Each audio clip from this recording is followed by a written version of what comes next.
Welcome to the U-Turn podcast. My friend, this is Ashley Stahl. I'm your host, and you are in the right place if you're ready to create a business, a career, a personal brand, or just a life that you're so proud of. And every single week, we want to support you by bringing you PhDs, subject matter experts, psychology practitioners, business leaders, all here on the show to elevate your success in business and also in life so that you can leave a legacy, you can amplify your authority, and you can really skyrocket the amount of opportunities you're creating for yourself in your career, whether you're corporate or you're a business owner.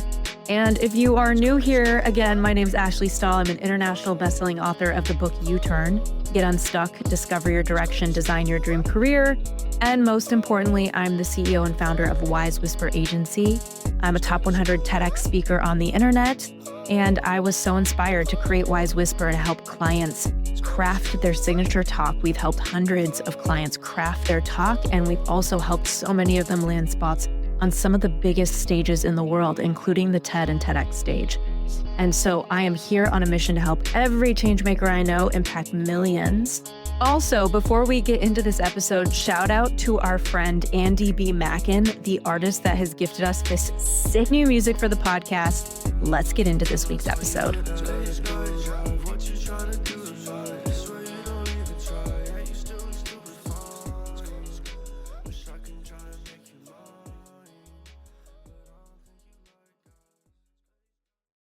Okay, U-Turn friends, I'm bringing an oldie but a goodie back on the show. My friend Christine Hassler, if you haven't already heard her speaking on her top-rated show Over and On With It, you need to check out her podcast.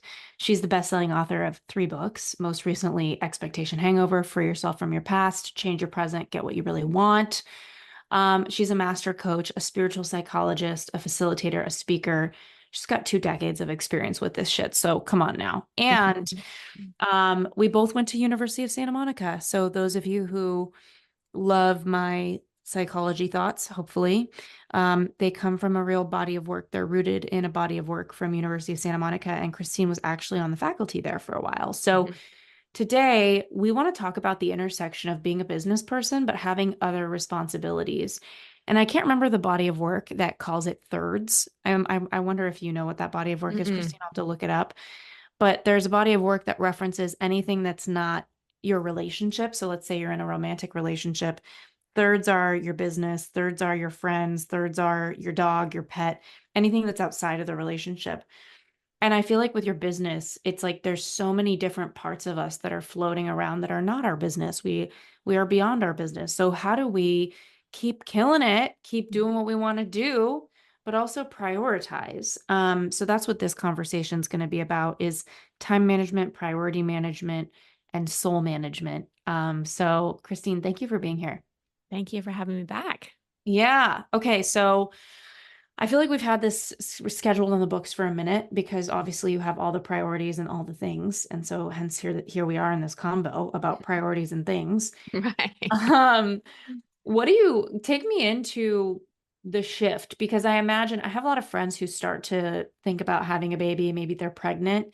And the sense I get is they have no freaking clue what's about to shatter their reality in the best and maybe not so best ways sometimes. Right. I don't know. Yeah. Can you just talk a little bit about what that transition looks like, not just through the lens of being a mom, but just priorities, right? Like some people might not want to have kids and they want to renovate a new house. And it's like, well, that's a whole responsibility. So very different, but just trying to look at the scope of all the things that can change your schedule in life. Well, I think nothing can be compared to having a kid. Yeah. Because whatever you're doing, renovating a house, even having a pet, you can leave, and you don't have the same amount of love and connection and hormonal shifts, and sleep changes that you do with having a child. So I think it's its own thing, I think we can talk about priorities in any scope, but there's, as you said, like you don't know till you know. Yeah. And for everyone, it's different. It really is different. A common thread I've seen with entrepreneurs, anyone who runs their own business and then becomes a mom, is one, it's a huge identity shift. Yeah. Because as entrepreneurs, there's a lot we can control. There's a lot we can create. There's a lot we can manage. There's a lot we can think about. There's a lot we can manifest. And whether it comes to getting pregnant, the birth, and then having a child, there's a lot in there you can't control.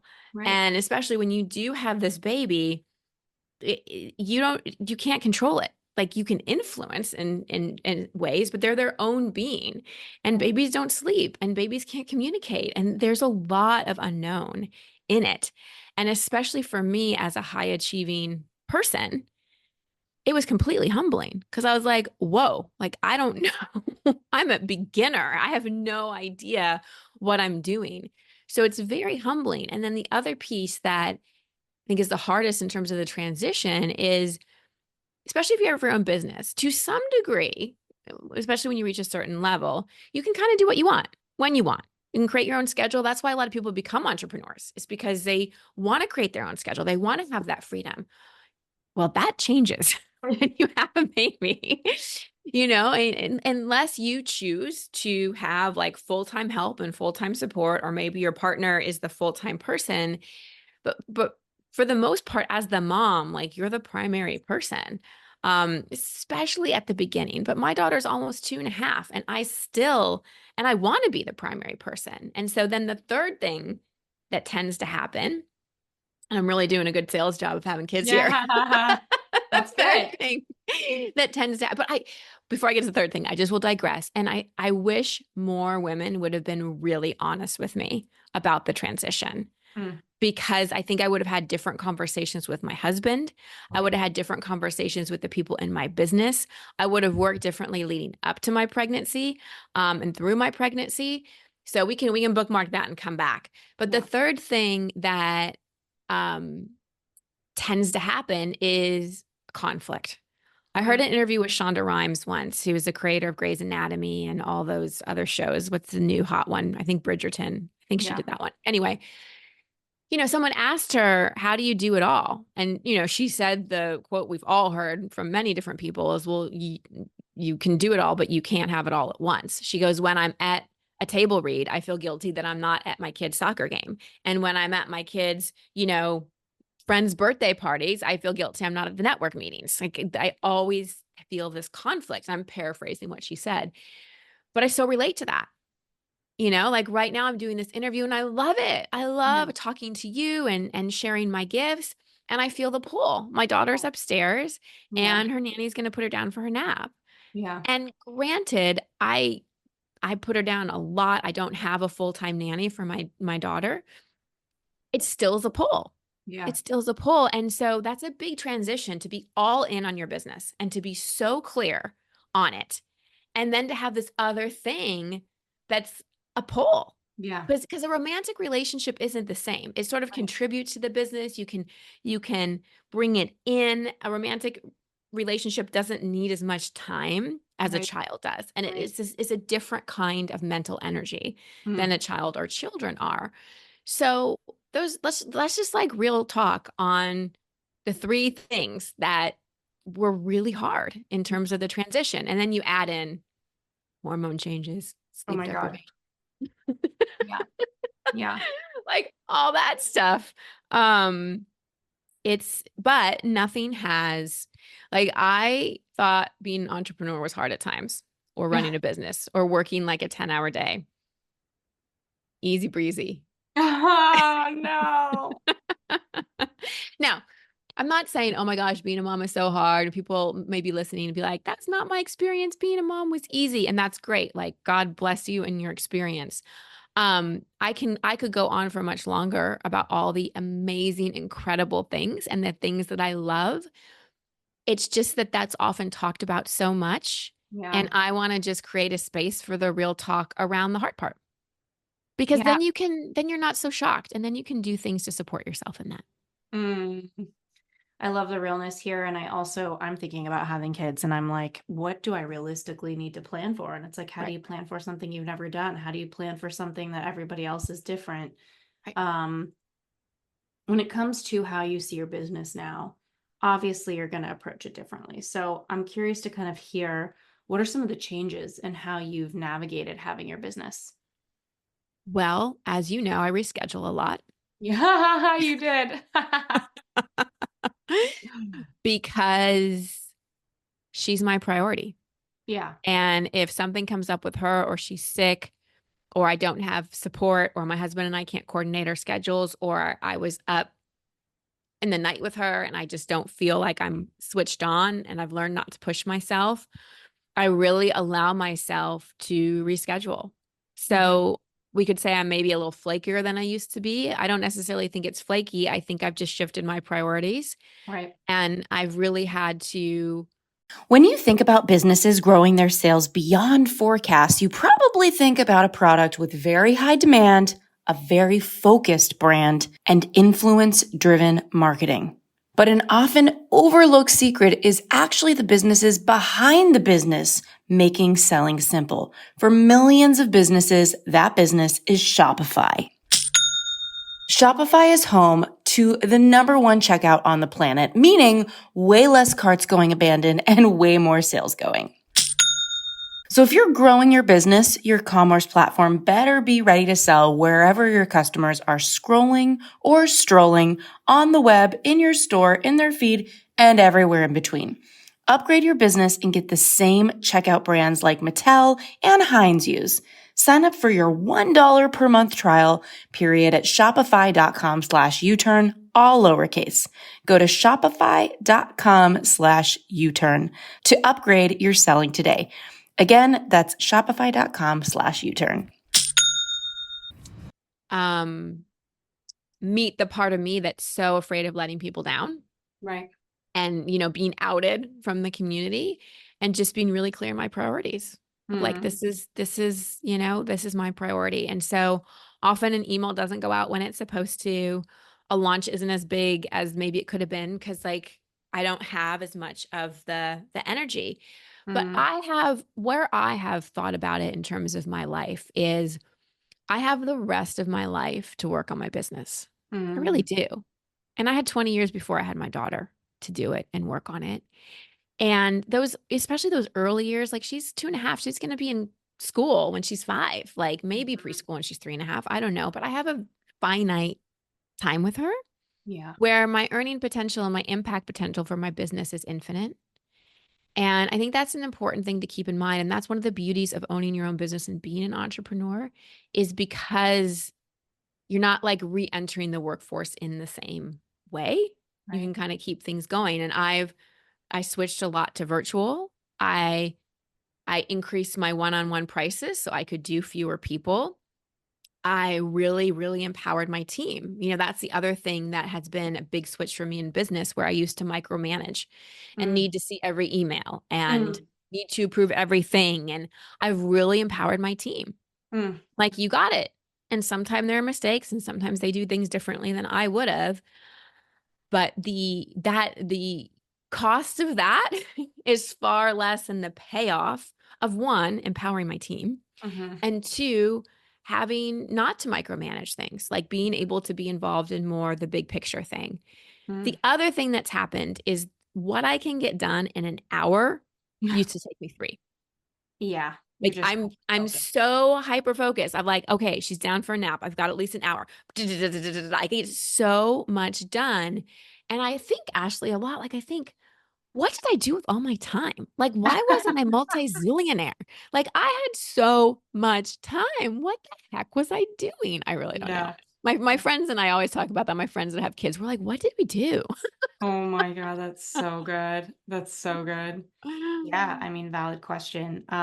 Okay, so I feel like for me, I'm really, really good at delegating, but I feel like a lot of people listening, maybe they're early in their days of business and they're trying to just figure out their monthly nut and like how to cover their finances and like how to make the decision to have kids. Mhm. Um, I don't know, like what's your relationship to that? Because I know you and your partner, you guys both work. Mhm. Um, but there has to be those number crunching moments. There has to be those agreements around schedule. Can you talk to me a little bit about people in their relationships and how they can deal with those thirds of like money and your partnership and all these other pieces that you have to learn? Well, I think first we need to get really clear and healthy in our own relationship with money and our own relationship with delegating and our own values. Yeah, And so does our partner. And then we need to come together and see, okay, where do those values align and where do we have disconnect? right. So there's some areas my husband and I have disconnect in what we spend on, but we have an agreement that that's not that big of a chunk, right? Mm, In terms of like big picture type of things. So I mm, think when we're going to talk about a priority and a spending conversation, but it comes down to values. Like, mm, what do you both really value? mm, And what, like for me, I really value time with my daughter. So does my husband. So we were able to find a nanny, and she costs a little more than others, that also cooks and cleans and does all our laundry and does all our grocery shopping and does all our errands. mm, And that's a huge value for us because that allows us more time with our daughter. mhm, So when I'm not with my daughter, I'm either working or maybe getting acupuncture or doing something for myself because that's super important too as an individual, especially as a mom. I'm not like cooking, cleaning, doing all those other things, which means that I don't spend in other areas that maybe I used to because it's like this is my value. My value is really quality time with my mm, daughter and with my husband and my family. And he's aligned with that too. So it's like, okay, that's a chunk. This is how much she costs. This is how many hours. This is a chunk that's like super, super important to us and where mhm, we want to delegate. And then we also look at like we have a shared business and we have our individual businesses of like what are we hiring that's more fluff and ego based mhm, versus operational. mhm, And what I mean by that is like, do we really need a marketing person? Like, do we really need a fancy, expensive social media person to make the reels, like movie reels? I swear, like, you have to be a film producer to be an influencer these days. It's mm, crazy how, mm, how, how it's gone, but that's a whole nother conversation. And so we've really had conversations about, okay, like, we actually, like, what affects the bottom line most? mhm, And we want to really invest in spending on people that are operational, mm, that really keep things running. And that's most important for us. Like we're not hiring huge like mega marketers and visionaries of like how do we get your business to 8 figures because it's like we don't have the bandwidth to really show up for that right now. And so that's not where our priorities are. mhm, And what's easy for us in these conversations, again, it just comes back to values. So I would say like every couple should have values. There should mm, be about 3 to 5, no mm, less than 3 and no more than 5 of what are your family values. And every conversation, whether it's a conversation about a health decision or a money decision or, where you're going to live or travel or whatever, or having a child, it comes back to those values. I love that, and I wouldn't really think about that. We talk so much about our values for ourselves. We don't really talk about values with other Right. people or as a What? family unit. Yeah. How do you figure out your values? Like, I've done a lot of content on this, but I'm always keen for somebody who has expertise like you do to just get a sense of like how you approach it. Yeah. Well, first, I think really big picture. And I have a whole process and expectation hangover to help people with this. But first, I think really, really big picture. Like, what are the things that are most important to me?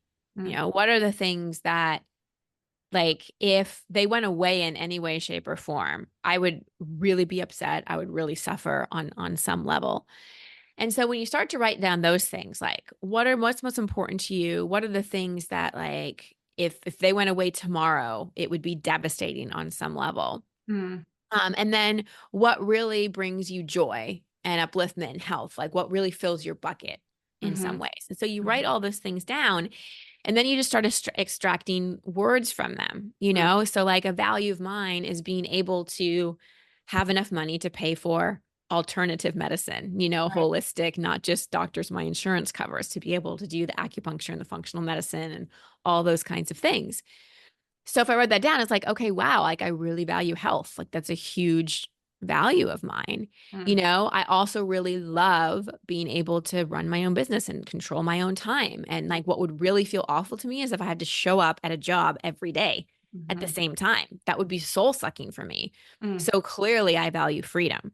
mhm, And then I also think about like what has always been my passion? What have I always been interested in? Always personal development. I'm always learning. I'm always growing. I always have a coach or I'm taking a course or something like that. And it's like, would my value be learning? No, it's not really learning because it's all stuff I want to like apply to move myself forward. So for me, it's growth. mm, So those are, I have 5, but those are my top 3, health, freedom, and growth. mm, And some people are like, why isn't love a value for you? And I'm like, well, love is just who I am. Like, that's just a no-brainer. Like, everything like, that's just an isness, right? For me. But love, that could be a value for someone else. It just depends on what the word means for you. Mm, And so, then my husband will do his 5, and then we'll kind of come together and be like, all right, what are our top 3 for mm, our family?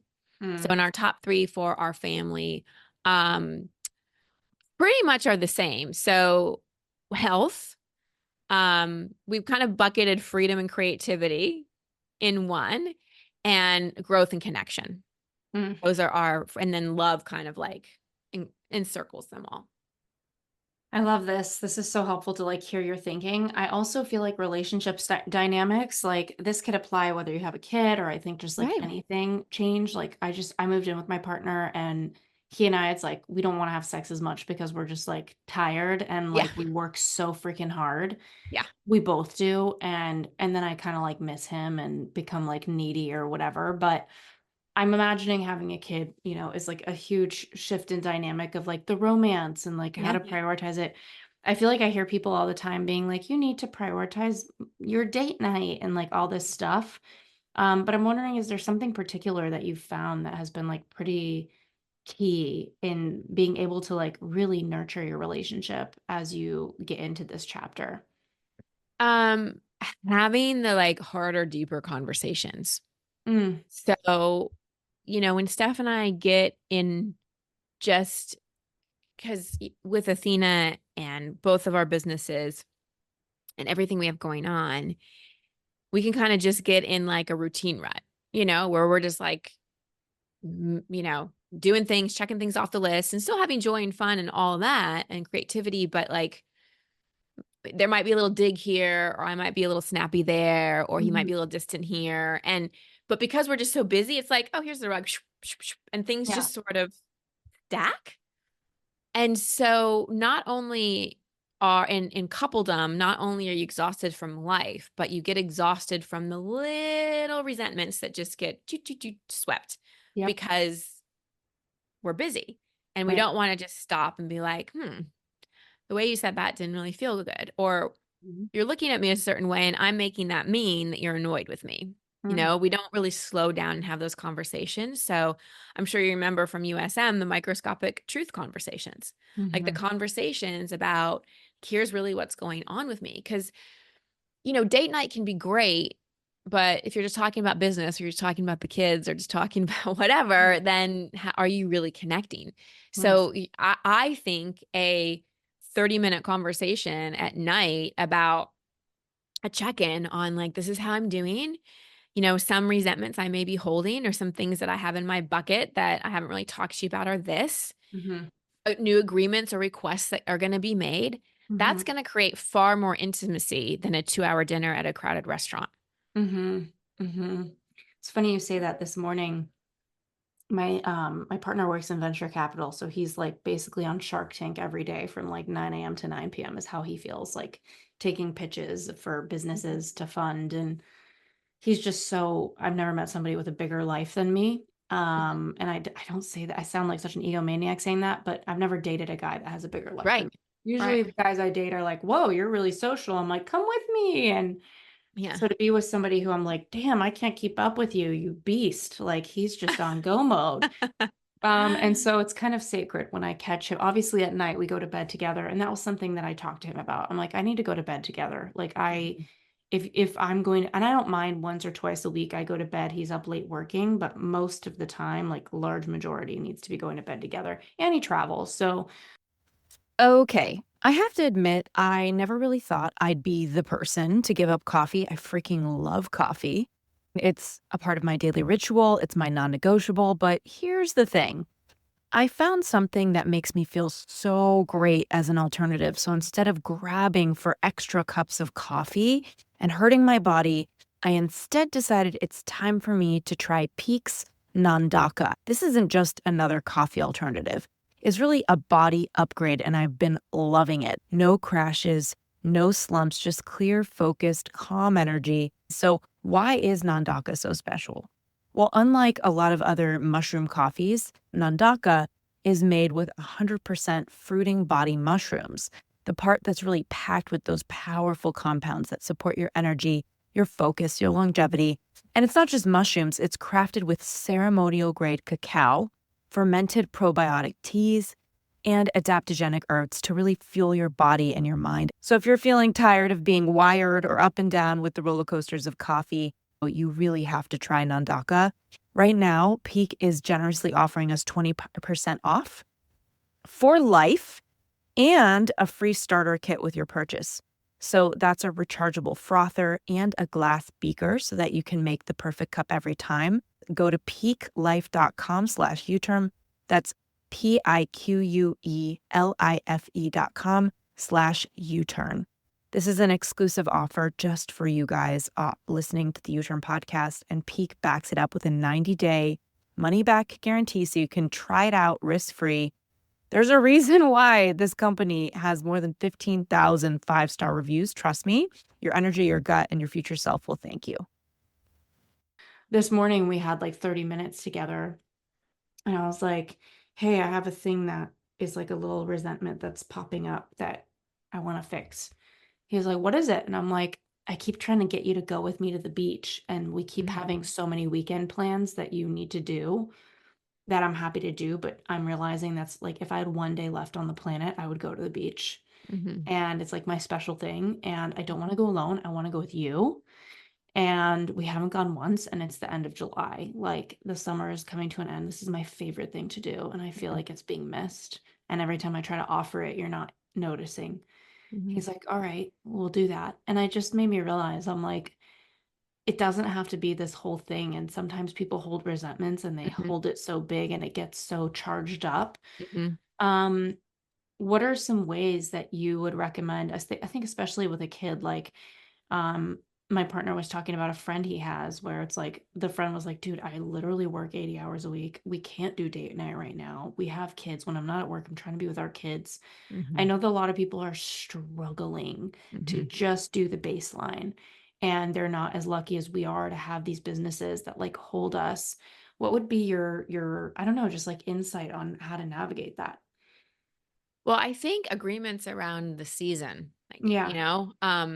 agreements around, okay, 80 hours a week now, when is this going to change? So that there Yeah. is an end in sight, because otherwise we can just sort of get stuck in that way of life and just grow more distant versus, all right, we're in a tough season right now. Mhm. It doesn't even have to be a tough. We're in just this season, Right. what it is. Like for me, parenting is only tough when I think it's tough. Mm. It's exhausting at times. Like I definitely, when I go to bed at 9 o'clock, I'm like, honk. Yeah. um, but it's really only hard when I'm in conflict with my partner, Mm. when I'm not resourced, like Mm. I'm depleted, I'm not taking care of myself, I haven't had time with friends, I haven't slept well. Or when I'm like fighting with, as Byron Katie says, fighting with what is, you Right. know? So draining, yes. Exhausting, yes. A lot, yes. Triggering, yes. And hard when I make it hard. Mm. So that's nice that we have a choice in Mm. terms of like, are we going to make something? Are we going to be real about, okay, some things that it is? Or are we going to like put this like it's hard type of thing on Mm. it? Mm. So I think just how we relate to where we are is really important. And then it just all comes down to having agreements. What's so true about kids is that in 15 minutes of like real quality time with a kid is better than the whole day with them being distracted or being Right. stressed out or doing like multiple things. Like that 15 minutes of one-on-one quality attention. And so it's just carving those out in Mm. like the little times. Maybe you take a shower together and Yeah. and you'll use that as a talking time, where it's like, this is our time together. Or maybe it's when one partner drives to work, you talk. Or Yeah. maybe it's 15 minutes before you go to bed or whatever the case may be. It That's just, correct. I mean, as you know, Ashley, it just comes down to intention. Yeah. Okay, so I want to talk to you about business building, because I feel like some people are going to have a belief that if they take on big responsibilities like having a kid, their business is going to take the hit. They're not going to make as much money. They're not going to do well. I want to myth bust that, or maybe it's true. I don't know. And myth strengthen that. I have a Mhm. lot of friends that are like, I made the most money of my life when I went on maternity leave. And I'm like, I love that for you. Mhm. What can we tell everybody as they start to think about planning for a big change, Mhm. structuring for that? It sort of just depends. Right. So leading up, I'll share personally. So leading up to us having a child, I got pregnant in 2021. So 2020 and 2021 were our biggest years, Mm. like financially. Mm-hmm.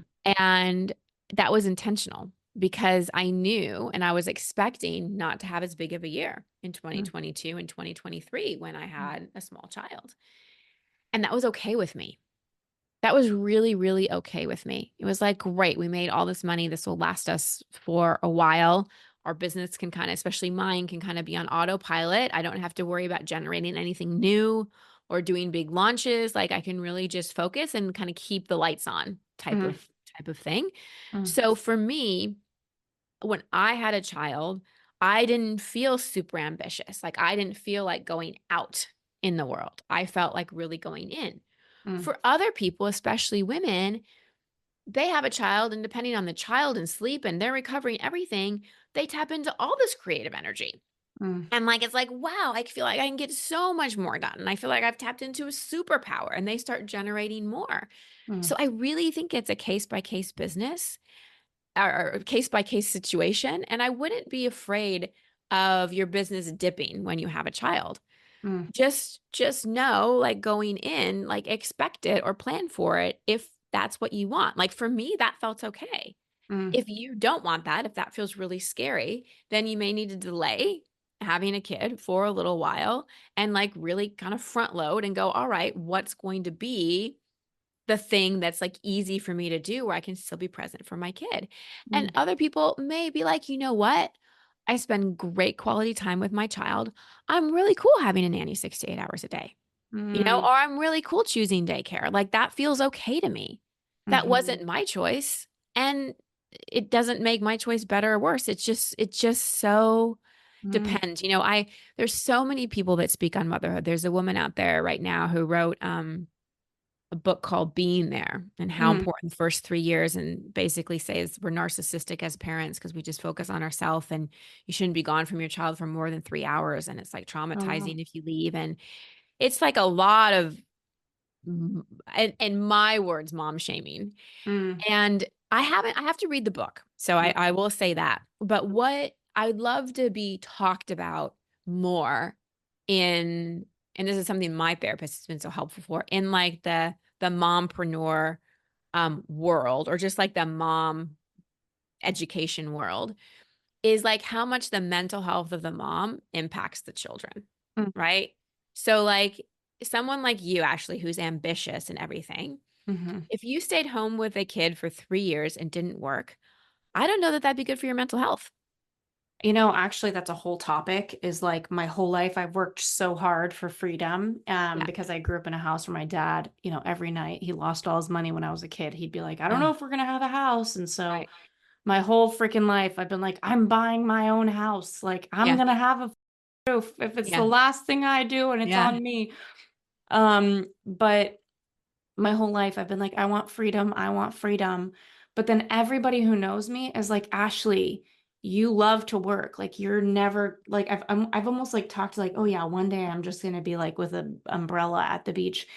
But everybody who knows me is my mom. She's like, Mhm. that's not true. And it's actually an area I don't know about myself. And I feel like everybody listening, if we talk about financial freedom, we talk Mhm. about what's good for our mental health, Mhm. working, what do we really, I guess I don't even know what it's like to be hanging out with a toddler all day. Mhm. And like, but I have met moms that are like, I need to get back to work. Mhm. And I'm like, I kind of look at them, I'm like, would I feel like that? I don't Mhm. even know. So yeah. Yeah, you don't know until you're in it, but becoming a mom doesn't mean you lose who you are, Yeah. right? And so like an important part of your creativity and just who you are is your contribution and your work. And it is for me too. I just spend a lot less hours doing it, Yeah. you know? Yeah. And that's what basically just saying. And I gave the example of that woman, not to throw her under the bus or anything, but when I heard that, it was very triggering for me. Mm. And I was like, oh my gosh, I feel so much guilt that I'm working at all. I like should be with my kid. And luckily my therapist slash coach, like really, she always says like both and context, Christine, like let's Yeah. take into account the mental health of the mom and like, your relationship with your daughter. And I really do feel like, and this is another thing that we probably agree with because we both went to USM, is children pick their parents. Yeah. They really do. And my daughter, I mean, I was going to name her Isabella. She came to me in a vision before I was even pregnant and said, "My name's Athena, not Isabella." And I was like, okay, all Mm, right. Athena, powerful name. mm, And she is powerful and she is independent and she is fierce and she's also sweet and all those things. And I want to show her what it's like to have something you love to do and to shine your light. Like when I go down to work, I say, "Okay, mommy's going to go down to work and shine her light." And when I come back, she's like, "Are you shining your light, mommy?" oh my gosh, I can't with her. That's so cute. And I'm like, "Now I'm going to shine my light all on you." Yeah. And that's the relationship. And we have a very positive experience, the relationship to it. She comes down and she'll type on my keyboard. Like she's welcome to come anytime. And so, I think what I'll say to all this is there's a lot of like advice about like what you should do as a mom, what you should do as a business person, what you should do when those two intersect together. And I'm going to throw my own should in and say, what I think you should do is like really deeply connect and know who you are, like who you are at your core, what your values are, and what you want to teach your child, both outwardly teach them and through how you live your life. Because kids Mm, are just learning all the time. Like Athena was playing with her doll. She's like, Dolly was looking all around. Is it there? Is it there? Is it there? Is it there? And I'm like, what is your little Dolly doing? She's like, she's looking for her phone. Cause I am always looking for my phone all the time. I can never find my phone. I got a cheap little watch a year ago. And now I can never find my phone because I only ever had it to know what time it was. And that's just one of many examples of like, wow, she is always watching. yeah. So I think we need to think about like, yes, what's best for our child. And I do think time with our children is super, super important. Quality time with our children is super, super important.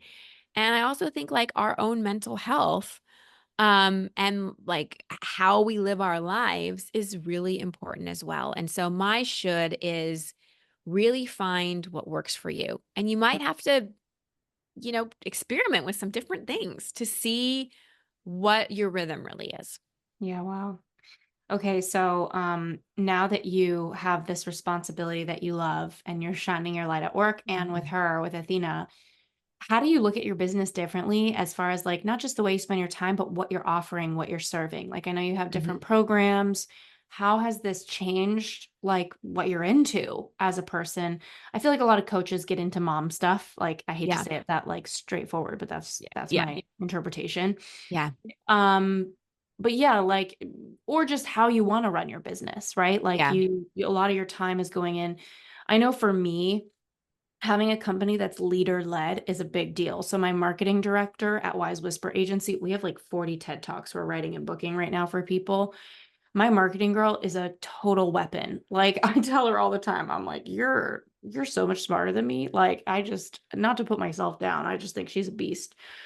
And she's leader led, right? Like it's a leader led company. She makes a lot of decisions, and I just give her a lot of rope to go make them.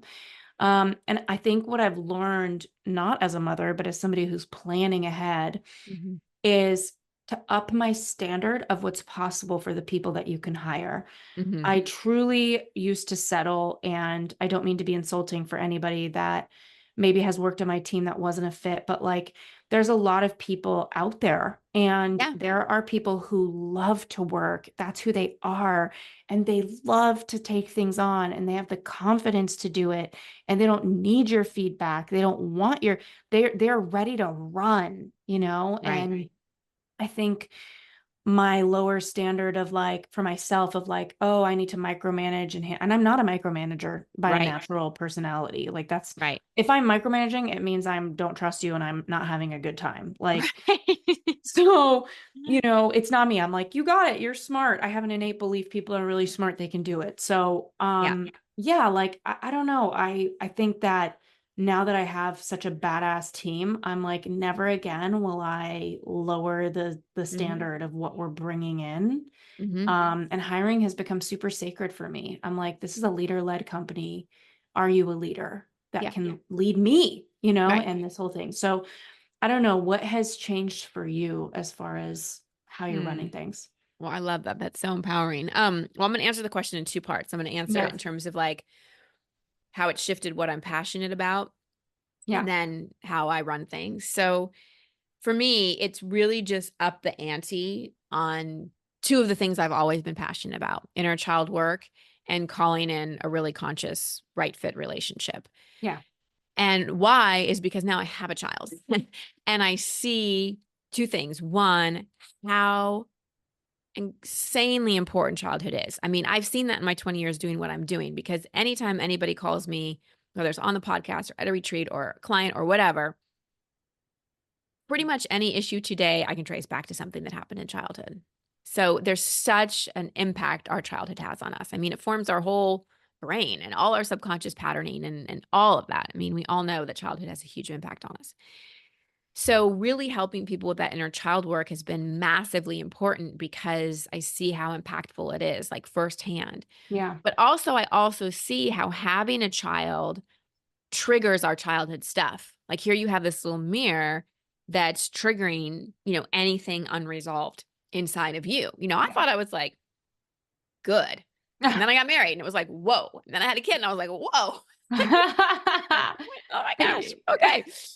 So it's really like double down on helping people with healing their inner child, and just that relationship and breaking generational patterns has been huge. Because I also think the generation of kids coming in now are like super awake and super conscious and really are here to be change makers. Because like we've got to shift. Like things are not going so great in this world. So there's got to be big change that happens. So they're like, y'all better get your shit together and heal stuff. So that's really huge for me. And then calling in your person. We have a program called Be the Queen, because I see how like important both being a business person and having a child, like having the right fit and a person who is a value aligned person is huge. It's so huge. Like despite any disagreements my husband and I may have, like we agree on a lot when it comes to our daughter, which makes parenting so much easier. So I guess to say it like it's, and I think this happens for a lot of parents, is it just if you're already passionate about something, it makes you even more passionate because you just have an even bigger why. And then in terms of the how, some of it I've said before, like I'm really, really boundaried with my time. Like if something isn't high level, I'm not in the meeting. Like my team takes it. If something is like, even if it's like a speaking opportunity, they want to talk to me, I'm like, you take the first call, Jill, and like suss it out, see if it's a fit. Like I just don't get on as many calls and as many meetings as I used to do. And I'm super boundaried with my time. And like you said, I hire the people that I can just be like, handle it. Like I trust you to handle it. That's been huge. And then the third thing that I'll just reemphasize is I've just been okay with it shifting a little bit. I mean, sometimes I go into fears about, am I going to be irrelevant? And like, am I disappearing? And, is this kind of plateau I'm having, is it okay? And then I just like remind myself of my values and how I planned for this. And those fear-based voices can go away as well. This is so good. Is there anything I haven't asked you about, like how you're seeing your business? And by the way, for everybody listening, the superpower thing I learned is when you finally keep your standards high and you find a top performer, you can ask them, who do you know that is as good as you, but at this? Right. I have found that if you don't prompt people, they don't give you resources. If somebody knows you're hiring or you're looking for a superstar, they don't think to recommend somebody unless you prompt them. Right. So I've only prompted my best people. And that's why we have a team of the best writers I have ever met. These people are crazy. And it's because my best writer, who I'm so blown away by, I was like, who's the best writer you've ever met? It took him 2 months and he thought of one. And then I asked her, took her 2 months, she thought of another. So Wow. I think, we all have our little tips. And I think that with Christine, what I'm hearing you say is just the importance of being boundary, the importance of surrendering to where you're at, the importance of getting support, the importance of knowing your values. And the importance of charging. Yeah. What I don't want to say what you're worth, because it's like, how do you value that? But really charging based on your experience, the value you provide, the years in the industry you've been doing it. Whenever I think of fees, it should feel like a stretch. It should feel like a little bit above where you're comfortable, because that's going to call you forward. It's going to enable you to work a little less, and it's going to bring Yeah. forward a different kind of clientele. Yeah. I don't tell that to somebody that's just starting out. It's like, okay, you kind of start at a base level and then you work yourself up. But once you're seasoned in your business, you need to look at where you're giving yourself raises. Yeah. Yeah. 100%. I really love this conversation. Thank you so much for being here with me. Oh, it's my pleasure. And for anything with your programs, is there somewhere that people could go? What's the best spot? Yeah, well, if you go to my podcast over at On With It, I coach people live on the air there, and I'm always announcing what programs we have coming up. But our inner child program is christinehassler.com/innerchild. And then we're going to be teaching a live Be the Queen this fall. There's an evergreen, but there's also a live one coming up this fall. And that's christinehassler.com/be the queen. But if you're on my email list, if you go to website, my name, Christine Hassler, and just sign up for my emails, all those announcements will come that way. Yay. Thank you so much. My pleasure. Thank you.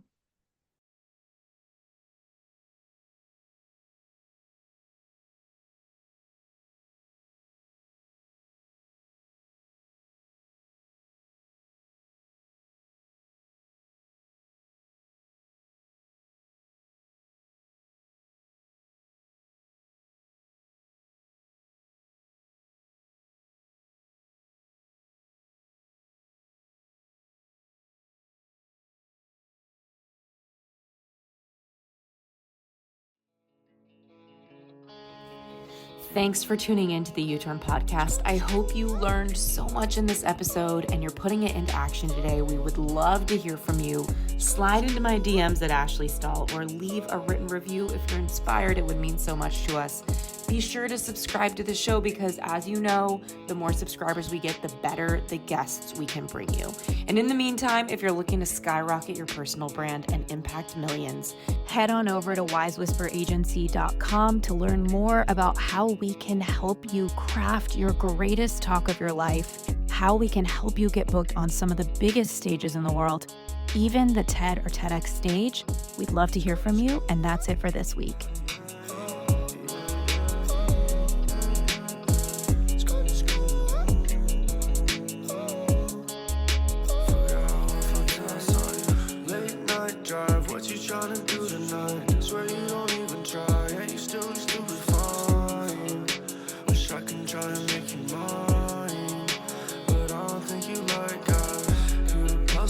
Trying to solve, always think you know it all. Been thinking about you up against that wall. It's too late, I fell on every fall. Holding ground, no hearts. I'm holding ground, no hearts.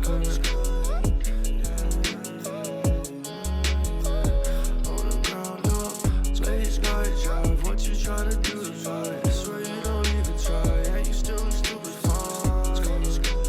I can try and make you mine, but I don't think you like guys. I don't think you like guys. I don't think I should try. I guess it's time to give up, but I don't wanna give up, give up, give up. No, no, no, no. Scrolling through my phone today, I saw a photo of you. Really thought that I deleted all the photos of you.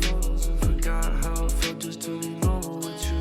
Forgot how I felt till I saw you with that late night drive. What you trying to do tonight? I swear you don't even try. Yeah, you still in stupid fine. Wish I can try and make you mine, but I don't think you like guys. Late night drive. What you trying to do tonight? I swear you don't even try. Yeah, you still in stupid fine. Wish I can try and